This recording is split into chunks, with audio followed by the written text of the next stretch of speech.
34 is final adoption of ordinance 25-29, amending chapter 193A.08 of the Legislative Code pertaining to rent stabilization. The public hearing was continued from April 9th. So the way we're going to do this one is there are two amendments that are going to be offered for consideration prior to the public hearing. I'm going to call on the two main sponsors of those amendments to just preview what those amendments will be, so that if you're testifying, you know what will be put in front of us for consideration after the public hearing. So you can make your comments on the ordinance as it is, the ordinance with the amendments, however you'd like. And then we will vote on the amendments, and then after the public hearing, and then we will vote on the ordinance as a whole. If the amendments are adopted, this ordinance will need to be laid over for another week before a final vote can be taken. So it's possible we'll vote tonight. It's possible we'll vote next week. So with that, this is a public hearing on item 34, rent stabilization. Come on up. Oh, I'm so sorry. Before we do that, I literally just said we weren't going to do that. Ms. Yang. Thank you. And we were doing comments, basically, right, once we were introducing the amendment. Just what you're planning to do. Okay, great. All right, well, I want to open up my statements here by first saying that I am so grateful to voters here in our city and so many nonprofits, organizations, unions, just community groups and community members who were so involved when the rent stabilization ballot initiative was happening back in 2021. I was very supportive of this initiative, and I bring this up because I believe that if it weren't for that ballot initiative in our city right now, we probably wouldn't have rent stabilization. Not because it isn't something that that there isn't support for, but really, during my work on the council here, it's always been pretty split in terms of where the stances have been from council members, also out in the community as well. And I believe that folks recognize that. That's why they realized this was something that needed to be brought to the voters. And so I'm very grateful that in our democracy here, we even have a ballot initiative option for folks to really, so that the will of the people is put on the ballot and they can make decisions on what they would like to see happen in their city, whether it's a policy or anything just related to work here that is happening in our city. I have always been really supportive of rent stabilization, and I do want to first say that if it were up to me, my preference would be we wouldn't make any amendments right now to our current ordinance. For several years now, I've been hearing not only from council members here, I have also been raising this myself. I've been hearing it from community members about the need to have data on how effective our ordinance has been. What are the impacts of it? There's always, there's been this rhetoric around rent stabilization has been delaying construction here in our city. And my question has always been, what is the justification? Where is the justification for that? And to this day, I have not seen the data get delivered here in front of the council at all to justify any of the rhetoric we've been hearing that saying that rent stabilization isn't working for our city. And so to be perfectly honest, it was when there were conversations around amending our rent stabilization ordinance and also this proposal around a permanent exemption for new construction built after 24 was introduced, I was very opposed to it. And I do want to share briefly what the amendment here is that I'm bringing forward. Because while my stance is that I would prefer that we not make any amendments to our ordinance, I understand that there is an interest from some council members to move forward in amending our current ordinance. And I think that it's really important for us to really go back to the things that are important to the council here, things that we've been bringing up at the table, things that are our values and what I believe should be really centered in conversations like this and even in amendments, because one of the things that I see is really problematic about the proposed amendment here, the original proposed amendment being brought forward by Councilmember Jost, is that most importantly, this truly does not reflect work that has been informed by community members or pretty much an extensive community process. And so what I'm bringing forward here, some of you are probably really familiar with it because I'm not bringing forward anything that is new at all. I'm bringing forward something that has been discussed, has been considered, and has even been supported by some elected officials here in the city, especially those who have pretty much been pretty resistant to the idea of rent stabilization.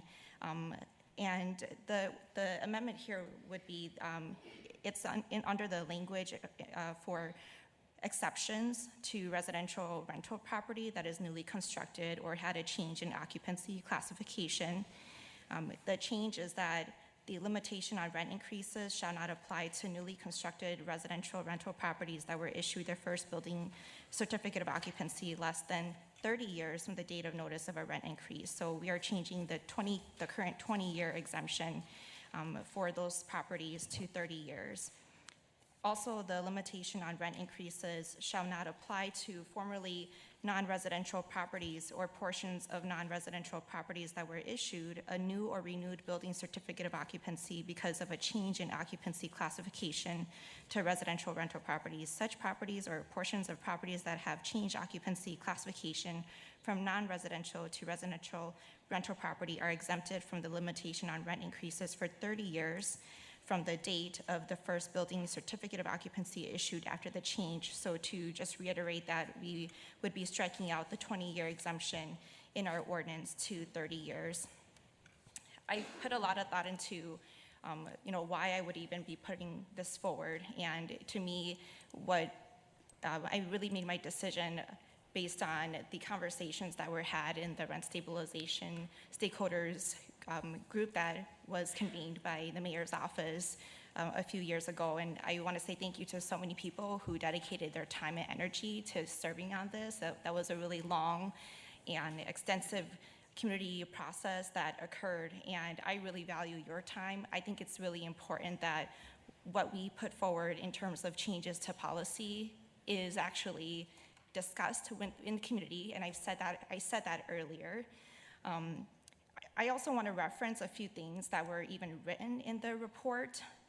There was a report basically that summed up meetings that happened during the stakeholders group, and also shared proposals that were considered by the group, polling results as well. In rent stabilization programs provide exemptions for new construction in one of two ways. The first is to exempt all housing constructed after a specific date. That date is usually set at or near the initiation of the rent stabilization program. And this type of exemption that I just read from the report here is what is the current original amendment being brought forward by Councilmember Jost. And it even lists here that a concern with exemptions of this type is that they result in an ever-shrinking stock of rent-regulated units, both in relative and absolute terms, as new units are constructed that are exempt and older units are demolished or otherwise removed. And how I understand that is, to me, my biggest concern is with the permanent exemption in place, basically what we are going to be seeing more of is working class folks, frontline workers living in buildings that are old, while new shiny construction buildings are here perpetuating gentrification in our communities and having rents that are extremely unaffordable. Also, it's going to create a two-tiered system amongst property owners, landlords too. Like, to me, it is extremely inequitable that our small landlords are going to have to be complying with a rule under rent stabilization that is more restrictive than newly constructed units, which are pretty much built by corporations and big developers. And so there's a huge equity issue here, which has already been named by many people who have been sending in testimonies to us. And another type of exemption that I want to read here, because it says there's two. The second approach is to exempt new construction in a rolling fashion, where the exemption lasts for a period of years and the units are brought into the regulated stock. The terms of rolling exemptions vary greatly from 5 years at the short end to 30 years at the longest. And in a polling that happened within the stakeholders group, members favored a rolling exemption over a fixed exemption by a 70 to 30% margin, meaning that were more people who actually favored that rolling basis exemption, not a fixed one. And this is a group that was convened, and it was a really diverse group of people, individuals who sat on it. There were tenant advocates, there were developers, property owners, landlords, union representatives, and it was, to me, really, when we talk about wanting a lot of folks, a diverse set of folks at the table, that's what it would have looked like, And to me, it's really problematic that we have a proposed amendment for rent stabilization where I even question who was at the table for that. Like, which council members were at the table fighting for what were council priorities when it comes to renters, for the housing priorities that we as a council have. Who are the community members there? Well, my concern is that it was investors, folks who aren't even here in our communities, that were there making negotiations with city folks. And that's not the type of politics nor business that I want us to be operating in our city here, especially not when we talk about wanting to have to be operating in politics that is centered around our community members.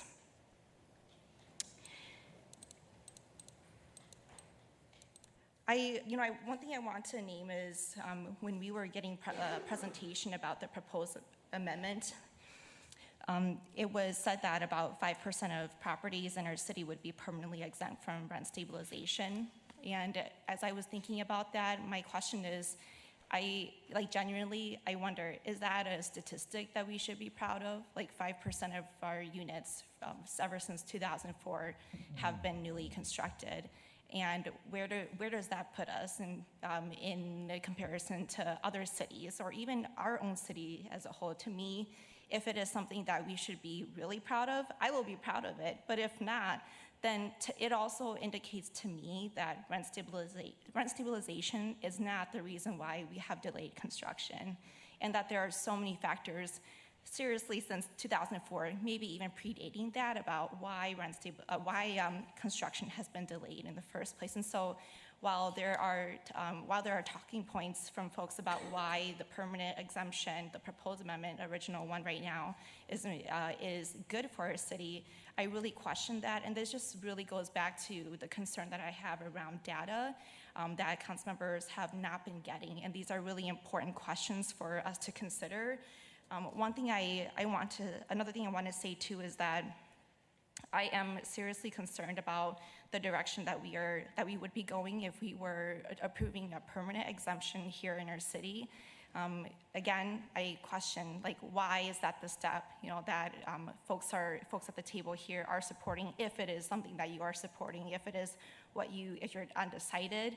I would really caution us to think about how we can make sure that we are taking the baby steps that are needed for us to make informed decisions, because if we do not get the results that we want after a permanent exemption, I tell you, what is next is going to be a big, big push for, from folks who have already been really opposed to rent stab to just completely repeal the ordinance. But if we were to support a 30-year exemption today, there's still an option for us to have more options down the road, including a permanent exemption if that was where the political will of the council here was at.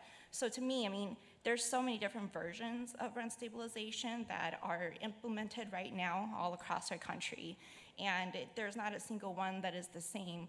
So to me, it indicates that this is really all about political will. This is the political will of the people who are sitting in these seats making decisions.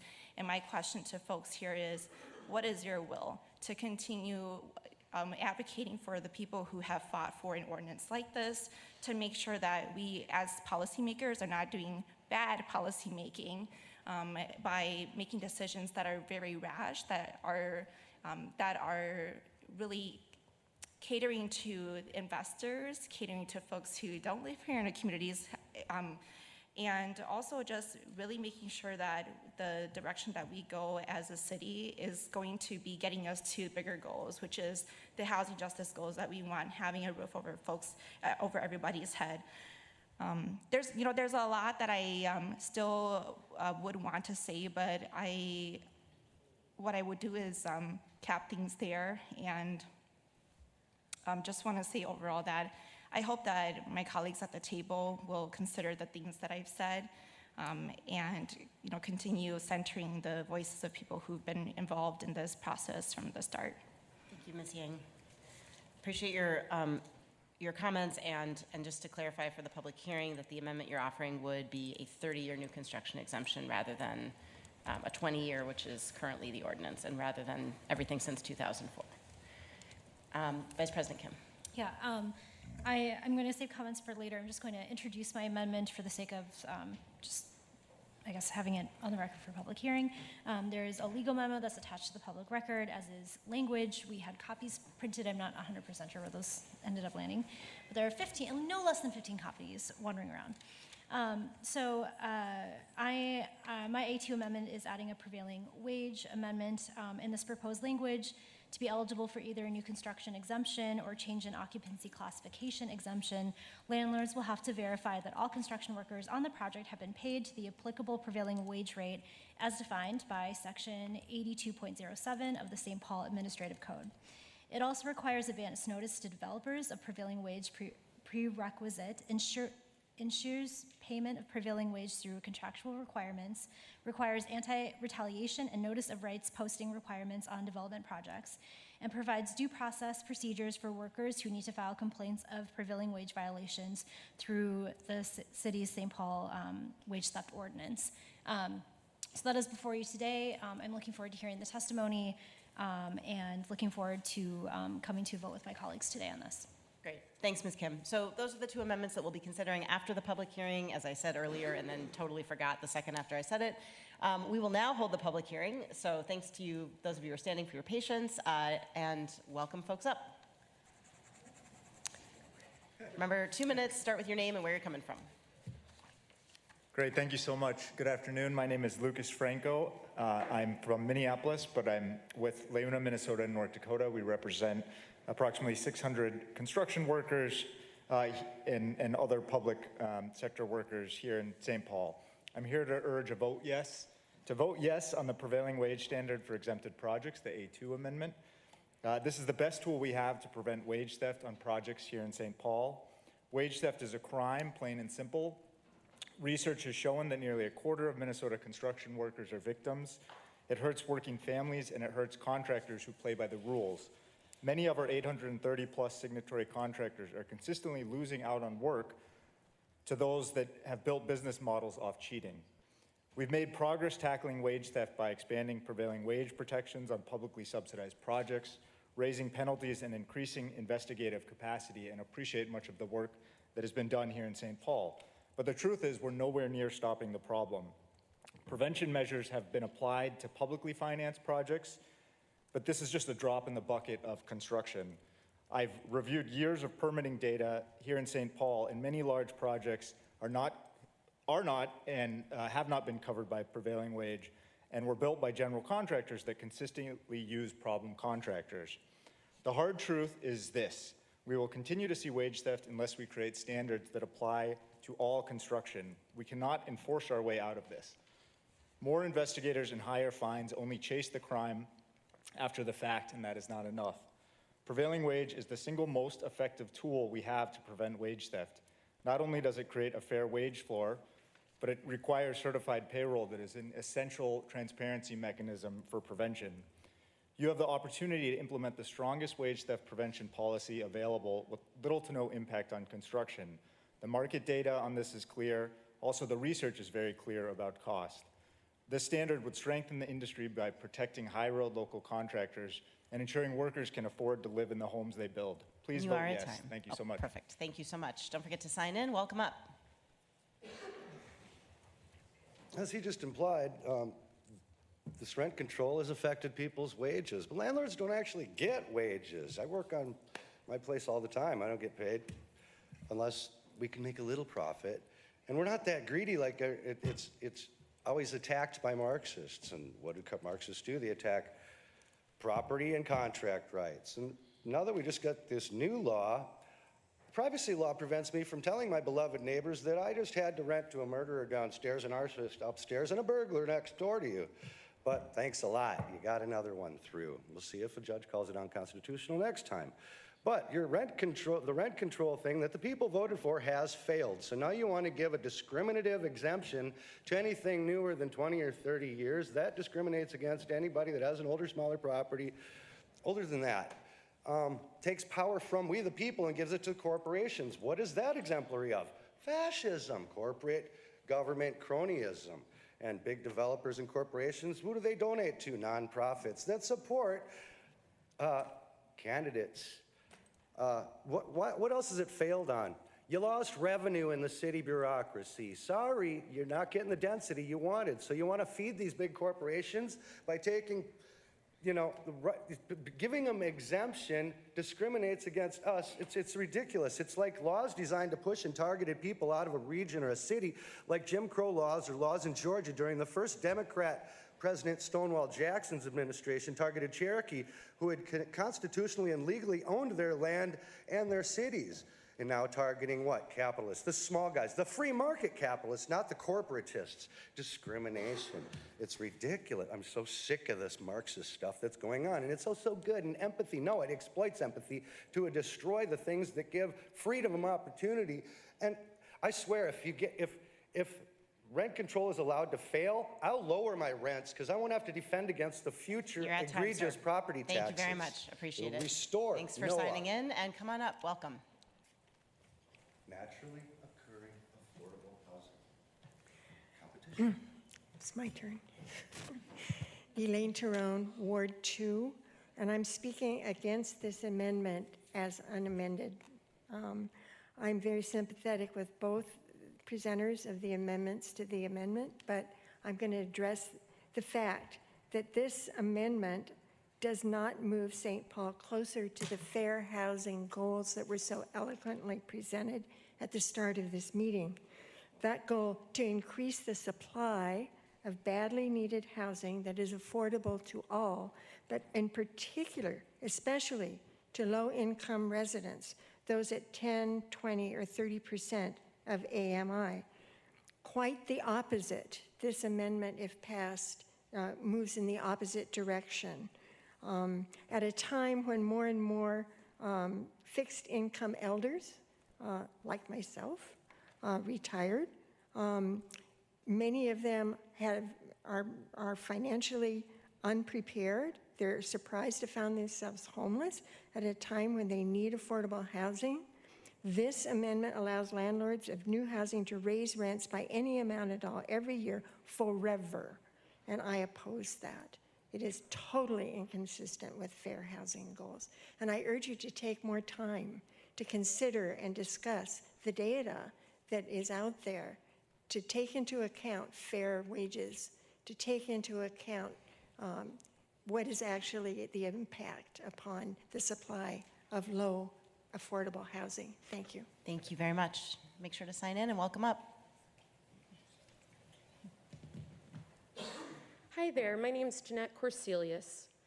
I am a renter in St. Paul.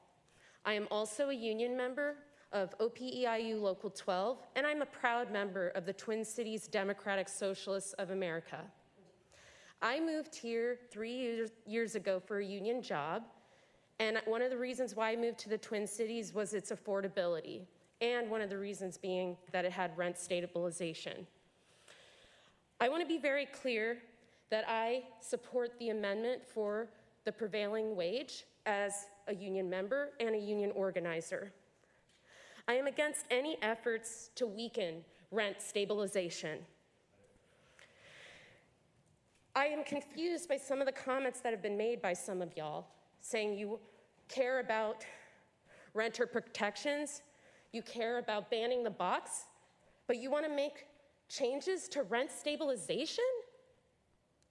Do we not care about working class people and people in poverty? Do we not care about Black, brown, and indigenous people of color who need affordable housing? I am also a community organizer, and I drive between the two cities, and I see many homeless indigenous people.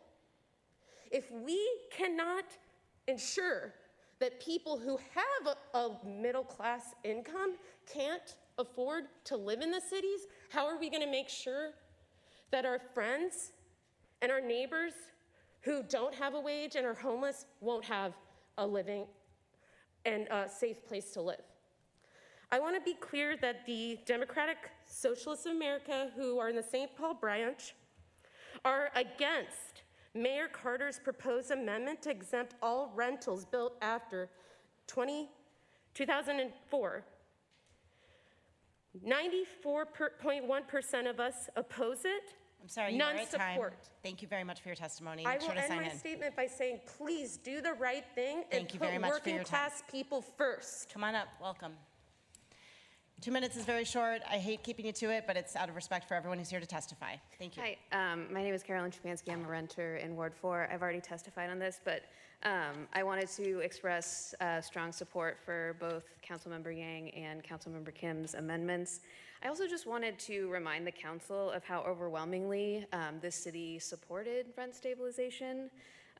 So 60% of Ward 1 voters voted yes, 55% of Ward 2 voters voted yes, 46% of Ward 3 voters, 57% of Ward 4 voters, 54% of Ward 5 voters, 51% of Ward 6 voters, and 53% of Ward 7 voters said in no uncertain terms that they want more financial stability around rents for renters.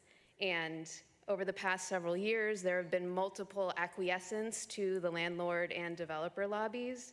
And I would just say that if today, once again, the developers and the landlords win, I would really appeal to all of you who seem to be really in support of tenant protections to ask what's next. What are we going to do next to actually deal with the problem of increasing rents? And I would point out that by reducing the number of people who have rental protections, we're actually reducing the number of people who have the tenant protection of just cause as well. So kind of going in both directions today. So I just want to say thank you to council members Yang and Kim, and I would urge the other council members to support those amendments. Thank you very much. Welcome up. Hello, I'm Tony Kambata. I reside in Cottage Grove. I just wanted to comment that that election where we enacted the stabilization ordinance was an off-year election, and I think a little over 30,000 people voted in that election in favor or against rent control. So I think that's hardly a full representation of the city's will for or against it. I'm in favor of either of the two amendments, but I think neither of them go far enough. Prior to rent control, I raised my rents by an average of about 1.15% a year. Prior to rent control, as a whole, in the Twin Cities, rents raised by less than 2% on average. That's not to say that there weren't individual cases where something may have gone awry, but historically it was less than 2%. After rent control, just now it's 3% every year, because the floor becomes the ceiling becomes the floor. And numerous studies have been done on rent control, most notably a Stanford University study, which cited that that would happen. My other units outside of St. Paul, I raise rents when the tenants leave. They might not get an increase in 4 or 5 years. But because of rent control, I have to maintain that or lose it or face challenges with that. And rent control, while well-meaning, has adverse effects on affordable housing. Housing permit applications are down 80% from where they were prior to this stabilization ordinance. That's for a number of reasons, but not withstanding the fact that this deters development in St. Paul. So I'm asking you to be objective, look at the empirical data, and follow your mission of increasing affordable housing. This hurts affordable housing. So please try and enable a stable ecosystem for tenants, landlords, and DSI, who has to try and manage it. Thank you very much. Appreciate it. Don't forget to sign in. Well, you already signed in, but you can do it again. Welcome up. Thank you. My name is Jim Ellie. I represent the Party for Socialism and Liberation here in the Twin Cities. The proposed amendment to Chapter 19 or 193A.08, extending rent control exemptions from 20 to 30 years, and Mayor Carter's proposal, which hopefully y'all are not considering, is a clear betrayal of public trust. The city's 2022 rent stabilization stakeholder group report that Councilwoman Yang mentioned recommended to you a 15-year rent extension, which is still giving much more consideration to the landlords than the city residents, who are experiencing a combination of economic crises, environmental crises, and housing crises that they have no control over until the state gives them more and more rights and protections.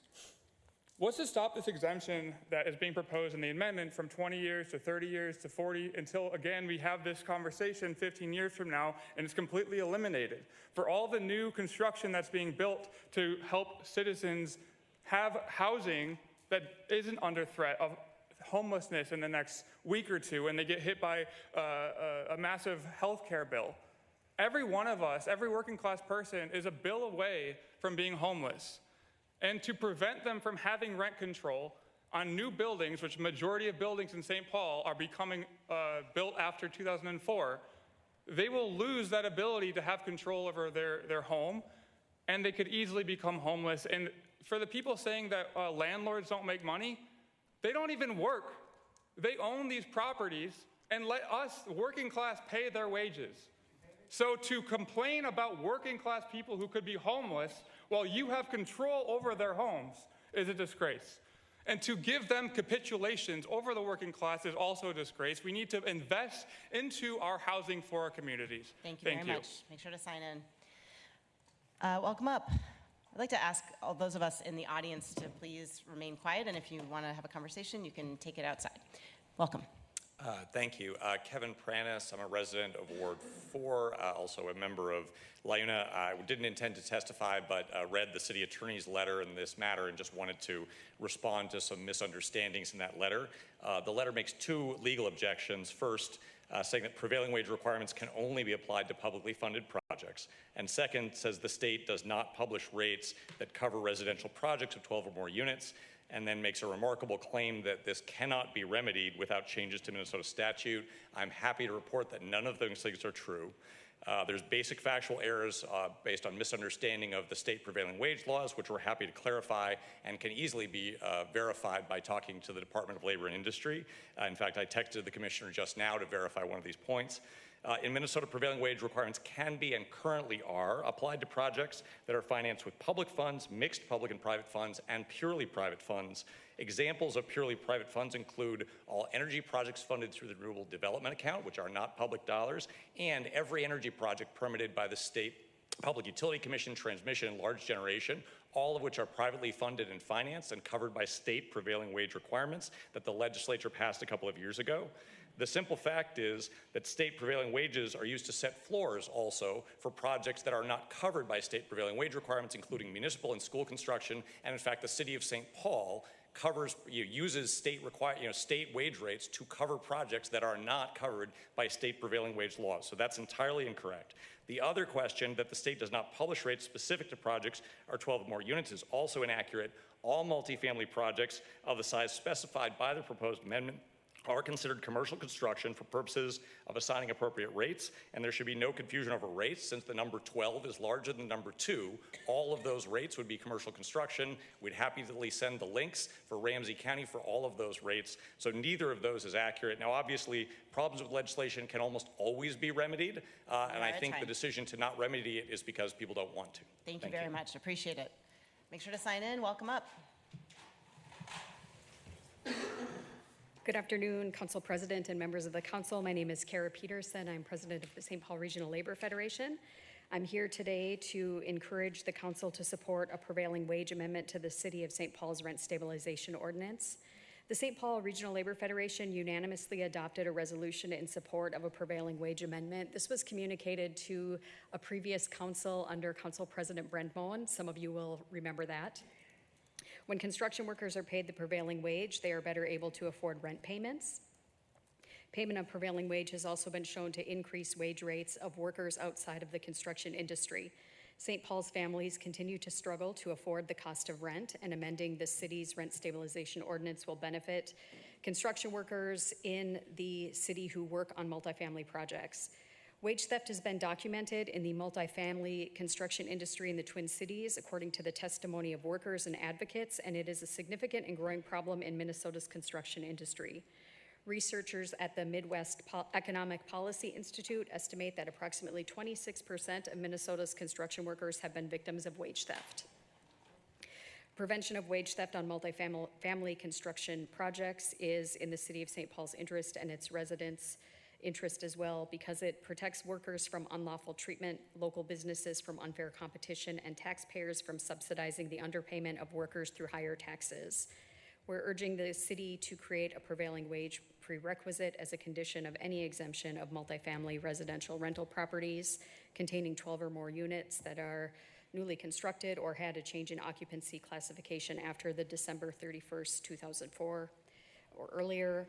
Payment of prevailing wage to construction workers promotes the quality of construction and the durability of residential buildings, and thereby increases the available stock of rental housing. We encourage you to vote yes. Thank you. Thank you so much. Make sure to sign in. Welcome up. Good evening. I think it's about that time now. Council President Naker, members of the City Council, thank you very much for this opportunity to address you today on a matter that is not only significant, but so deeply personal to many of us in the community. I appreciate your willingness to engage in this complex and often controversial topic, recognizing the emphasis on a multitude of perspectives and concerns. As we gather here, it is essential to acknowledge the pressing need for our community. St. Paul is at a crossroads, and the decisions that you make today will shape the future for our city for generations to come. We're facing challenges that are not just numbers on a page, they are the realities of our neighbors, our friends, and our families. The lack of housing is not merely an inconvenience, it's a crisis that is driving up costs and limiting options for our residents. Families are struggling to find homes they can afford. Young professionals are being forced to look elsewhere for opportunities. This is not a future that we envision for St. Paul. We must take action and reverse the trend. I stand before you today not only to advocate for the end of rent stabilization, but to also urge you to consider prevailing wage. This is not just about economics. It's about dignity, respect, and a promise for a better life for hardworking women and men of our city. Prevailing wage has a long and proud history in St. Paul, and they have always been the cornerstone of our commitment to creating opportunities for our workforce. By using prevailing wage, we can ensure that our workers are compensated fairly for their labor, which in turn stimulates the local economy. When people earn a living wage, they can invest in their families, their homes, and their community. This is how we build a thriving St. Paul, by creating better quality, well-paying careers that provide real pathways for our residents. Let us not forget our community. Am I done? Thank you very much. It's a good ending, though. Thank you. Come on up. Accidentally, perfectly timed. Good afternoon or evening, Council President Naker, members of the council. I'm Aaron Rosenthal, Research Director with North Star Policy Action in St. Paul, think tank advancing evidence-based solutions for working Minnesotans. I'm also a lifelong St. Paulite, born and raised in Summit University, a proud St. Paul Central graduate, and a Hamlin Midway resident.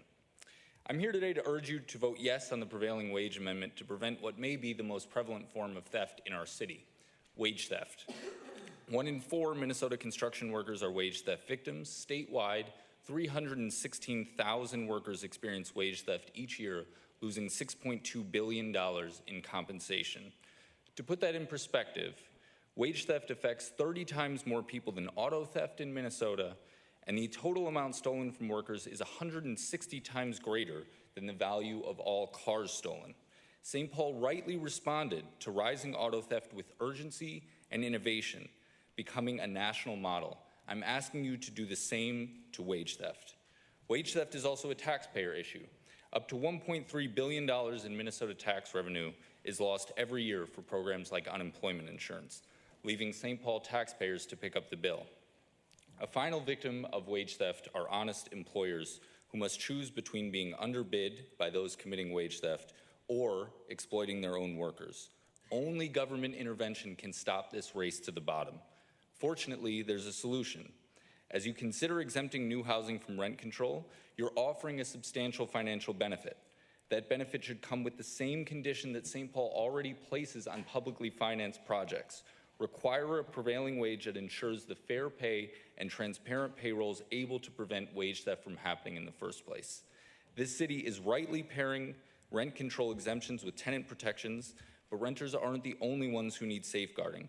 So do St. Paul workers who should be able to afford to live in the homes they build. Again, I urge you to vote yes on the prevailing wage amendment. Thank you. Thank you very much. Welcome. Good evening, Council President Naker and members of the council. My name is Joe Fowler, and I'm the business manager of Laborers Local 563. We represent more than 10,000 members across Minnesota and North Dakota. I personally began my career more than 26 years ago in the Laborers Union, probably about 20 of which were in some form of management, whether it be field management or in the union office for the last 12 years, I believe. And I've also had the honor of serving on a couple of the councils that the governor has appointed me to, the Governor's Economic Expansion Council a few years ago, and currently I fill a seat on the MNCFA, Minnesota Climate and Innovation Finance Authority, as the organized labor seat there as well. And I'm here to speak positively and supportively of Councilmember Kim's amendment in regards to prevailing wage. A couple things that, including prevailing wage in any rent control exempted project, regardless of how long that rent control exemption is, would do is first, it ensures that our construction workers building St. Paul's affordable housing, multifamily housing, can actually afford to live there themselves in the places that they build. And when workers earn a living wage, they tend to spend it locally, which is an economic force multiplier by its increasing the tax base in St. Paul, as well as the development that happens in St. Paul. Second, it levels the playing field for our good contractors that do work here, both union and non-union, who already pay a fair wage and follow the rules. It prevents exploitation of those workers who are predominantly immigrant, both documented and non-documented, construction workers that end up taking the brunt of that wage theft. And it does so by creating a higher quality housing that lasts longer and has less repairs. And it should not be controversial to attach prevailing wage to a rent control exempted project. We have major developers and contractors like Ryan Companies, whether it's Frana, whether it's Watson Forsberg, whether it's your aptly named St. Paul Port Authority, all of which pay the prevailing wage on all of their projects, all of which can compete with a level playing field. Thank you very much. Don't forget to sign in. Come on up. Hello, my name is Carl Berg. I am a resident of Ward 3 in St. Paul and an upcoming graduate student at the U of M. I want to say I endorse both of the amendments, especially the amendment by Councilwoman Kim. But I also wanted to highlight, as Councilmember Yang pointed, the potential negative effects of continued exemptions within the rent stabilization system. I specifically want to highlight a study done or published in the Journal of Housing Economics, which was a meta-analysis looking at over 100 published studies on the effects of rent control globally. And one of the most common potential side effects of a tiered system of rent controlled in cities is that you have one section of the housing market which is impacted by less mobility, or essentially like people, because the rent is so low, they do not want to leave even if like the utility of the location is less than what they want. And then the flip side of that is that newer developments as a result have, generally speaking, had higher rates of rent increase as a result. So essentially, you will have one side of the market which has lower mobility. People are not leaving. If anything, it shrinks over time as people try to, like, especially like landlords, especially try to like exit or like convert it, their properties into, you know, like houses or whatnot. And then you have the other side, which is they are not exempt whatsoever, or they are exempt from the stabilization policy, and as a result, they generally are more likely to then increase their rent, which generally speaking is not necessarily a good thing. So, Great. thank you. Thank you very much. Don't forget to sign in. Welcome up. And just sort of a semi-last call, if you're here to testify on item 34, please line up now. Good evening. My name is Kim Nelson. I'm Minnesota Deputy Political Director for North Central States Regional Council of Carpenters, also known as the Carpenters Union. We're located at 700 Olive Street here in St. Paul. Council members, residents of St. Paul, thank you on behalf of our 27,000 construction workers we represent. Many of our skilled tradespeople live in St. Paul, and thousands more have been trained through our Carpenters Training Institute here. Our members have been part of living in and building this great city for over 100 years. We appreciate the City Council working to address a few major unintended consequences that have occurred from the passage of rent stabilization. We also appreciate the City Council's intention to want to do right by the residents of St. Paul and work on affordable housing issues that can often be nuanced and multi-layered. However, rent stabilization has led to some very real consequences for our members, their families, and businesses. Foremost, it has discouraged housing supply, as we have seen a drastic decrease in financing and building of new construction. Yet we know increasing housing supply is a key factor to keeping rents low and housing affordable. Many developers have halted construction, and more had projects planned but decreased the size of those projects. As was stated earlier, in 2024, St. Paul saw an immediate 80% decrease in multifamily unit permits after the passage of rent stabilization.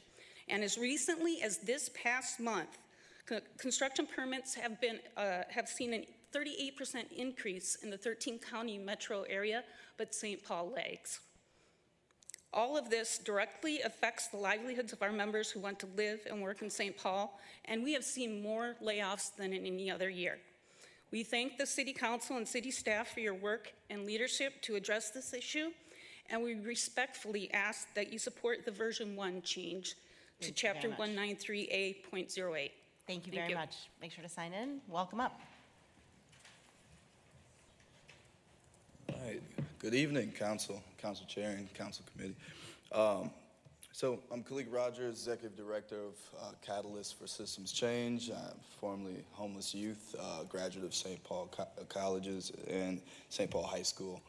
And I'm here in support of the proposed amendment about rent control, but also how we can rewrite a new narrative for the city of St. Paul. We have an opportunity to lead a cross-sector and intergenerational approach, bringing together youth, elders, developers, policy leaders, and community members, such as in this room today, to co-create a cost-effective and innovative solution to our city's affordable housing and homelessness crisis. This moment requires us to shift from well-intended and short-sighted solutions to long-term strategies to deliver sustainable impact. Amending the rent control is one important step, but it must be part of a broader vision that protects renters while also encouraging responsible development and investment in our communities. It's not either or, it's both and. St. Paul can lead the way by embracing collaboration, equity, and long-term thinking. Ultimately, let's try to build a city where our solutions reflect the complexities of the problem and the dignity of the people most affected. Thank you. You very much. Make sure to sign in. Welcome up. Good afternoon, almost evening, members of the City Council, and ladies and gentlemen, my name is Joe Nathan. I've lived in St. Paul for 50 years. Our children have attended St. Paul Public Schools. My wife and I have both been public school teachers. We have deep respect for unions, and we have deep interest in and have worked for decades to try to increase the supply of affordable housing. The question was asked about half an hour ago, what's the research? And I want to cite two quick pieces of research, one done by USC professors that was published in 2022, and one published by a lecturer at the University of Minnesota, published earlier this year. This information, by the way, was shared with you, and I apologize if it was not shared in a way that was clear. First, in the 2022 study, the USC researchers pointed out that the dramatic results, that's their word, dramatic results of rent control, which unquestionably was well intended. They said there was a $1.6 million drop in property values here in St. Paul. They also said, quote, "The realized impact of the law was the opposite of its intention." A second researcher, this person, a lecturer at the University of Minnesota, said that rent control in St. Paul has led to an alarming drop-off in housing production, which means a well-intended policy is backfired and is worsening the housing crunch for renters. Kalik Rogers and I have proposed, met with a number of you, we'll be meeting with others, to talk about ways that the school district, charter schools, the city, and the county can work together to increase the supply of affordable housing. That's what's really needed. We urge you to support the recommendations of the council chair and the mayor. Thank you. Thank you very much. Make sure to sign in. Welcome up. And this will be our final call for, I feel like an airline pilot, for the public hearing tonight. If you're here to testify on 34 rent stabilization, please line up now. Welcome. Yes, I'm Jean Gibbenheim from St. Paul, Ward 4, and former landlord.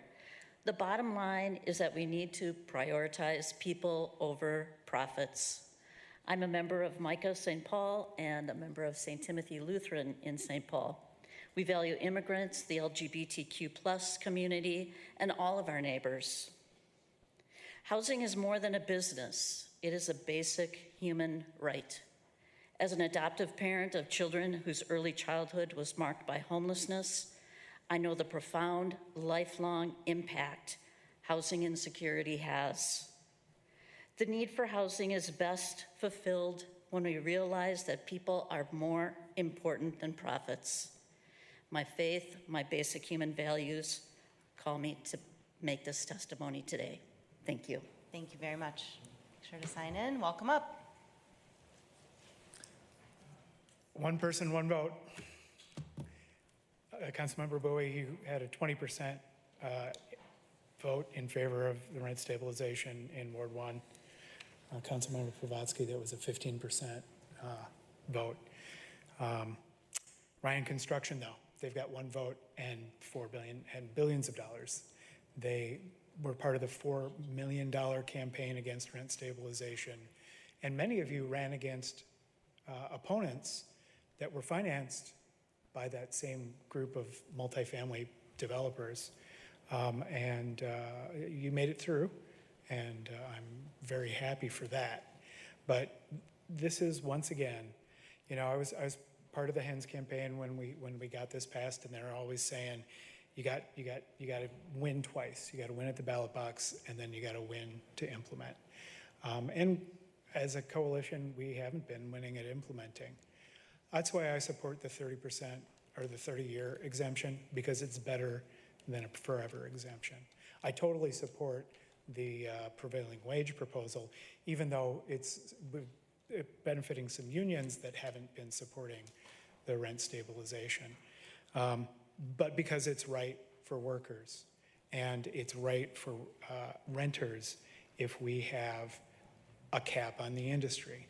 I mean, as I said before in my last testimony, it is the tenant protections are a reasonable regulation of an industry that has human value that at its core, the value of housing, of providing housing.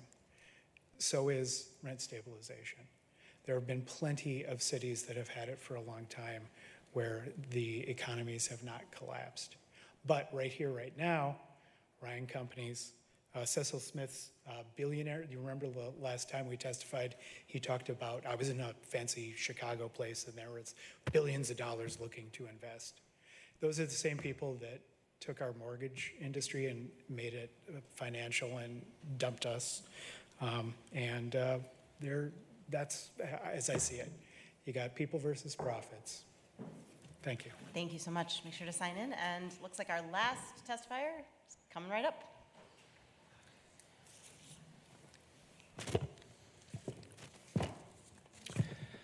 Hello, my name is Nick Nowatarski. I lead the multifamily development business at Widener Apartment Homes.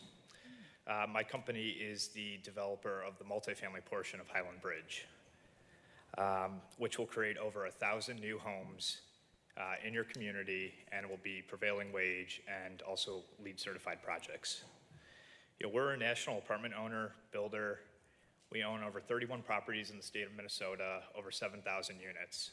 We are, in a sense, local in that way. We are very invested in this community.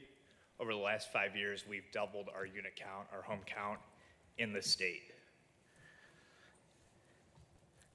Our goal as a company is to provide high-quality housing. We are a long-term owner-builder. We try to do everything as best as we can. We really focus on building something that a community is going to be proud of and that is going to stand the test of time. You see the vision for Highland Bridge. It's going to be beautiful. We are so close. We've worked countless hours to move it forward. After rent control was put in place, we went on pause. I think, it's fundamental on this project to say a 30-year exemption is not enough. If it's a 30-year exemption, we are not moving forward. We want to be there. We want to do it. It affects our ability to get debt and equity financing. We will not move forward if there is a 30-year exemption.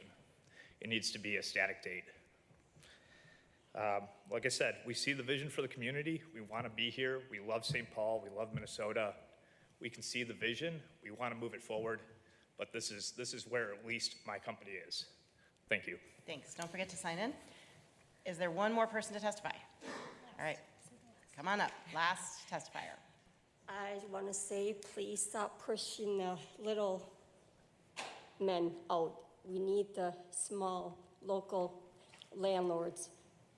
Would you just say your name and where you're coming from? St. Paul. And your name? Cami. Thank you so much. Make sure to sign in. All right, with that, I'm going to take a motion from Mr. Pravratsky to close the public hearing. All in favor say aye. Aye. All opposed? 7 in favor, none opposed. The public hearing is closed. I want to thank everybody for coming out to testify tonight. I know it was lengthy, and we'll now take a moment to consider the testimony that we've heard and to actually discuss the amendments that were mentioned earlier, to vote on them, and then to, depending on what happens with the amendments, potentially to vote on the full proposal. So I would look to either Ms. Yang or Vice President Kim to formally make your motion. Ms. Yang? Yeah, thanks, Council President. I move approval of my amendment, which would be to strike out the 20 years in the exceptions for a residential property that is newly constructed or had a change in occupancy classification, and changing it to 30 years. Great, so that is Amendment A1 in Legistar. Thanks, Ms. Yang. Is there discussion on the motion? Ms. Jost and then Ms. Johnson. Thank you so much, Council President. Thank you, Councilmember Yang, for your time on this, and thank you to everyone that came here today to testify. I want to talk about the amendment that's being brought forth for the 30-year exemption. And just with a little bit of background, it's my understanding, as a lead author of this primary rent stabilization amendment, that the 20-year new construction exemption, which is from 2022, was intended to address the city's development concerns at that time with the original rent stabilization ordinance. However, I believe that exemption failed to meet the needs of builders in a much stronger development market. And unfortunately, our situation has become worse, and it has not gotten better. This 30-year exemption, in my opinion, is an outdated request that no longer meets the moment. The people who are building our housing are asking for something more now, 3 years later. And it's our understanding that private capital is not investing in rent-stabilized environments. So whether it's a 20-year or a 30-year, that just doesn't provide the reassurance of the market. So regardless of the timing and the financing, they need to be able to understand the payoff of that financing when it's being sold, and any subsequent sale after that if they own property. And so we heard from folks, like I mentioned in the public hearing, I guess a month ago, folks that own property, that rent stabilization had decreased the value of that property. And if there's an end point to that exemption, that would impact how investors and lenders look at building and investing in property in the city of St. Paul. So I believe that a clear point in time exemption would provide the predictability and the assurance to developers and property owners that are weighing St. Paul against other regional markets, and I will not be supporting the 30-year amendment today. Okay. Thanks, Ms. Jost. Ms. Johnson. Thank you. I appreciate, one, I just want to say thank you to everyone who took the time to come out to give public comment, either last month through many different iterations of testimony, what came from that testimony, and something that I'm actually glad that we're having this discussion. From the first time I sat in the budget address in August of last year and heard about the permanent new construction exemption. I received a call a week prior, and that was the first time I'd ever heard about the new construction exemption being considered at all. And at the time, for the previous year, basically, I had spent most times talking to individuals about a 30-year new construction exemption. There were questions about it. We actually had a chance to, temp check where folks were at and what people were doing. Some of the same organizations who are actually supportive of the new construction exemption now were on record supporting the 30-year exemption. We're pushing for candidates at the time to support a 30-year exemption. So I just, I'll be supporting this amendment today because I don't necessarily think that it's fair to say something's outdated when you never really posed the question or never really gave the opportunity even to entertain a 30-year new construction exemption. We never brought it up last year. We never brought it up to the council for discussion or even to remotely entertain it. We just jumped straight to a permanent new construction exemption conversation. And I don't think council members even had a chance to pause and really even react to the 30-year new construction exemption request.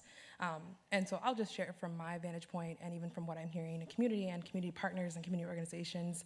There were many Isaiah testimonies last time that also shared the 30-year exemption. I know I've had tough conversations with housing advocates who were never centered in the media's conversations surrounding permanent new construction exemptions about how they felt about it. And I remember having hard conversations with them even to get them to the place of being able to be willing to accept a 30-year new construction exemption. And so I, will be supporting that, and I also will be supporting prevailing wage. I know we haven't gotten there yet, but one thing I will share with you is that this conversation around this new construction exemption has not felt like a negotiation. I think for months I've been wanting to see our body really actually dive into all of the options that we could have explored, and I don't feel like we did that. And so my support today for both the prevailing wage amendments and for the 30-year new construction exemption amendment really stems from that place.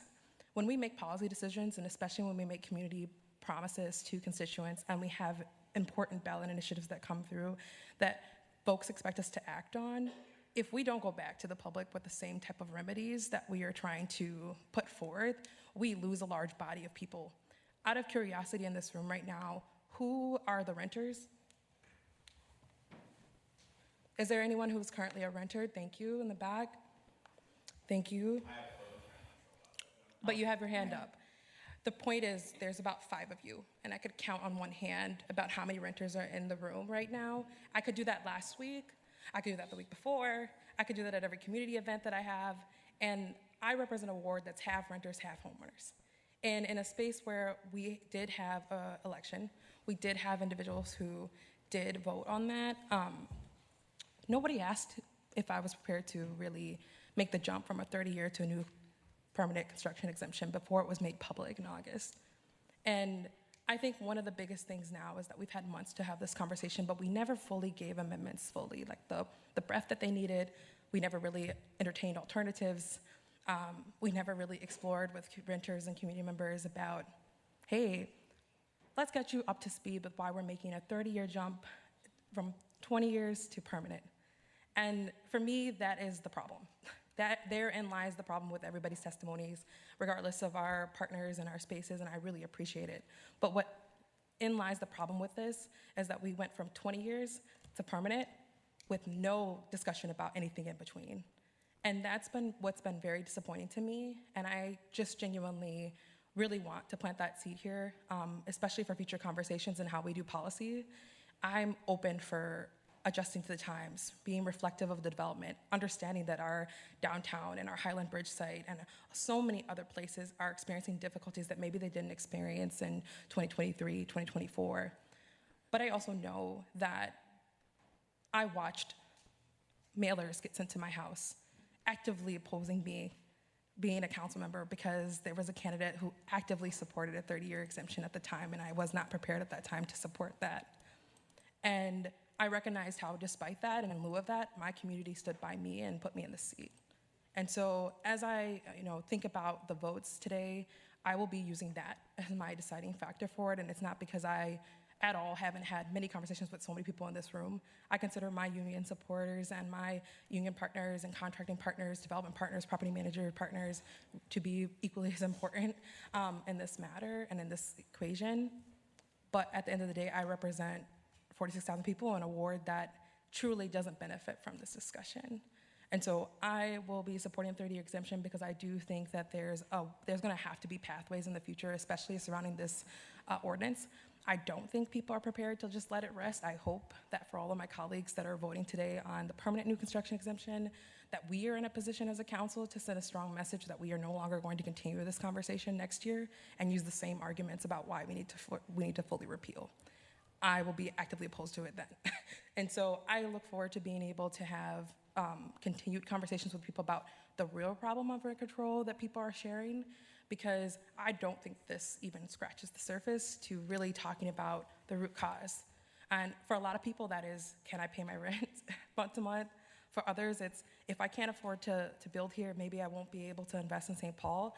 I just don't know if a permanent new construction exemption really fixes that. So I will be supporting the 30-year exemption, and I just think prevailing wage separately is just kind of a duh situation. When we look at what we want to support and how we want to pay our workers, I'm going to always side in the sense that I feel like we should be paying them equitably, we should be paying them fairly.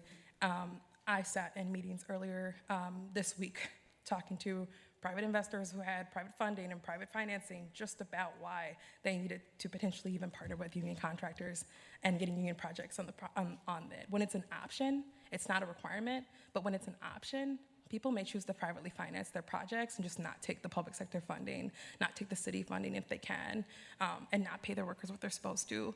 That's why I was consistent on supporting wage theft. That's why I'm someone who advocates for tenant protections. That's why I was a supporter of administrative citations. I have a history of continuing to support workers and their fair wages. So like for me, these are really genuinely the problem in lies with the approach and our process and just the mere fact that we didn't even know for once consider openly an alternative to what we were given. So I appreciate Council Vice President Kim for bringing forward the prevailing wage amendment and Councilmember Yang for your 30-year amendment. Thank you. Thanks, Ms. Johnson. Vice President Kim. Yeah, I'll be very brief. I plan on supporting Councilmember Yang's amendment. I think the question that we had earlier today at HRA is, I think it begs the question 30, 40, 25, 15, like, I guess prove it. I really haven't seen anything that shows that it's a requirement for financing, like a never-ending exemption. Your financing will expire and we will still have a different housing market. We will still have different financing options. We will still have a very different, the landscape will constantly change. And so we have to make decisions now based on what the information that we have. And I have yet to see any proof that shows, I guess, the burden of the truth that demonstrates that developers are unable to make the plan work based on like an unlimited exemption to all of this. So I'm skeptical, and I will just also add, initially when Councilmember Yang approached me about this amendment, I said no, because this is honestly completely like so far off the conversation that I want us to be having, which is St. Paul voters passed one of the strongest rent stabilization ordinances in the country to protect renters, to protect working class families, to protect Black and brown and immigrant folks here in our city. And even adjusting it, I think, was just a slide in the face that we cannot trust voters that vote us in to make decisions about their livelihood and their ability to house their families. Given more thought, being a single no for everything is not always the most useful, and what I'm offering, why I'm supporting the amendment today is because while I have sort of similar criticisms as I know Councilmember Yang does as well, it's offering a harm reduction opportunity for us to revisit it. An unlimited approach gives no cap at all for us to revisit. And so it's to name that this is not even the conversation that I want to be having around the value that we place on our renters. We're a majority city of renters. We hear that time and time again. I will be supporting the amendment, and I still remain critical of the data that we have yet to see. And in addition, the last thing is we had a really great presentation from the Alliance, and There's nothing that correlates rent stabilization that quells development. Cities that don't have rent stabilization have very similar development trends as we do, and actually we're doing better than some, and we have rent stabilization. But the data that I actually really want to see is how is rent stabilization actually working for renters? How are they feeling when they're able to afford food a little bit easier that month, that year, when they find a good landlord that's willing to adjust to their needs? So I want to see that data, and I also would be really interested in seeing the data of how many times we actually offer exemptions. Right now, what is our rate of exemption? Can anyone tell me? For the number of applications that we receive at the city for rent stabilization, what percent of those applications are exempted? So I will end there, and I have more to say for the other one, but I'm looking forward to supporting this amendment. Thanks, Vice President. Other comments, Mr. Pravratsky. Thank you, President Naker. First, I will just say it is our job as council members to ask for the information from departments. It's our job as council members to suggest, bring up, create spaces to talk about ideas that we want brought forward. So I will just name, any one of us can convene a space. We can hold an event. We can talk to our colleagues. We can ask departments for information. I just want to state that it's on all of us to do that work day in and day out. And I appreciate the fact that people feel boxed in by the process. There's no one that feels more boxed in by this process than me, starting 4 weeks ago and voting on this today. So I both acknowledge and share the level of frustration of the pace and the confined nature of what we're supposed to decide. But I also just want to name, all of us have the responsibility to sort of raise those conversations and work with each other when we want something different to be happening. So I will just name that. This decision is the hardest of the day for me, only because I think in a vacuum there would be a lot of logic to pursue something like this. I do think for me all of the decisions today are unbelievably tight and unbelievably frustrating. I'll be voting no mostly because as much as we talk about the opportunity this would provide to continue talking about this, to have more opportunity to have this be on the table, I'm just as frustrated as having to have this fight and this conversation every single year, year after year after year, and the drain it puts on community members, the drain it puts on city staff, the drain it puts on our partner organizations, the drain it puts on our general political oxygen in the city to have the energy to try and pursue housing solutions bigger than this. We're ultimately talking about how to regulate privately financed properties when we could be talking about how to leverage our public funds more directly, how to make changes that are giving tenants the opportunity to purchase, all of these different things. So I very, very much appreciate the way Councilmember Yang has approached this. She has directly spoken with me. She has raised this issue. And it's a tough decision, but I unfortunately will have to vote no. Thanks, Mr. Pravratsky. Other comments? We'll go to Ms. Bowie and then Ms. Yang. Ms. Bowie. Well, thank you. I really appreciate your words, Councilmember Pravratsky, about just like the frustration around this. I do have to say, like, I wholeheartedly appreciate everyone who came out, and I do appreciate the question that was asked around who is in the room, who is represented in this conversation, and seeing that we do not have a balance of renters, a balance of those who have been impacted by this. And I just think, oftenly, as my role as a council member is to remember those conversations that's on the doors, remember what voters, whether people voted for me or not, what the residents of Ward 1 care about. And time again, I have heard from individuals in my ward requesting for a full repeal of the rent stabilization.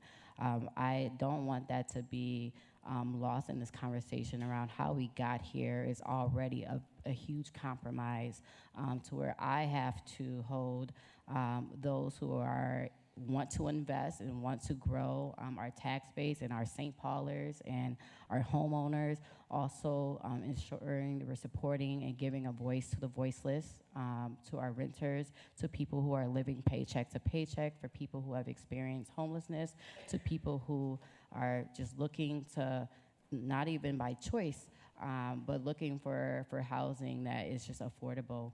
And not one time, and I have to be honest, not one time did I hear the gratitude, particularly around or the impacts around the benefits of the rent control policy. I have heard from our council members, particularly around wanting more data, and this needs to be a data-driven decision, but the reality is this was a ballot-driven decision. As an organizer and always an organizer, I know what it takes to get people, to persuade people to get to the ballot and make a decision, but we had failed at the place of implementation, and I had stepped into this role as a council member, ensuring that we can grow our housing stock in an effective way, and was really disappointed to find out that we're stuck on the debate about this instead of actually having the conversation of how we can invest and finance more affordable housing, how we can protect workers, how we can grow our tax base to create more jobs in our cities, to design a program to actually implement and regulate essentially this policy that voters had trusted us to actually bring forth. So I will not be supporting this 30-year exemption because I believe it doesn't actually get to the goal of growing. What's most important to voters is housing availability and housing accessibility. Essentially, I think what this does is pushing away people who want to invest in our local economy, our homeowners, and also putting the price and the burden on our residents, everyone who pays property taxes. It's not only our homeowners, our taxpayers are our renters. They pay into our economy. And we have got to a point where we can measure the loss and the economic devastation it has caused to us, but we have not been able to measure the benefits to the families. I know, by saying that we want to see data, I was proud to vote last year on investing $100,000 into conducting a study. I am overly eager for us to invest in that study to actually, look and evaluate the impacts of this. But I don't think a 30-year exemption will rectify the issues that my residents have been facing.